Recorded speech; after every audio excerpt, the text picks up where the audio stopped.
जिसकी जितनी संख्या भारी उसकी उतनी भागीदारी या तत्वाने प्रत्येक जात समूहाला न्याय मिळाला पाहिजे, सत्ता संपत्तीचा वाटा मिळाला पाहिजे असं कुठल्याही संविधानिक चौकटीवर विश्वास ठेवणाऱ्या माणसाला वाटतं।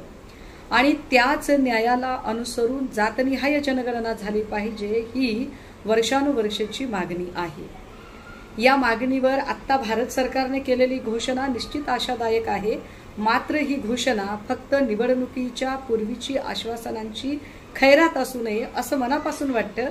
कारण 2019 ला अशाच पद्धतीची घोषणा राजनाथ सिंगजी यांनी केली होती।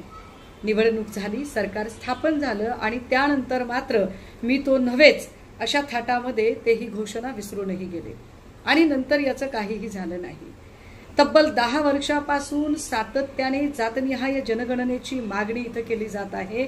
आता नेमकं बिहार निवडणुकीच्या पार्श्वभूमीवर ही केलेली घोषणा फसवी ठरू नये असं आम्हाला वाटतं। कारण अजूनही घोषणा केली आहे, मात्र ही जनगणना कधी होणार, त्याची नेमकी तारीख काय असेल, त्याचे टप्पे कसे असतील, ही सगळी जी जनगणनेची जी प्रक्रिया आहे ती कशा पद्धतीने एक्झिक्यूट केली जाईल याबद्दल कुठलीही शास्त्रशुद्ध माहिती या पत्रकार परिषदेमध्ये दिलेली नाही।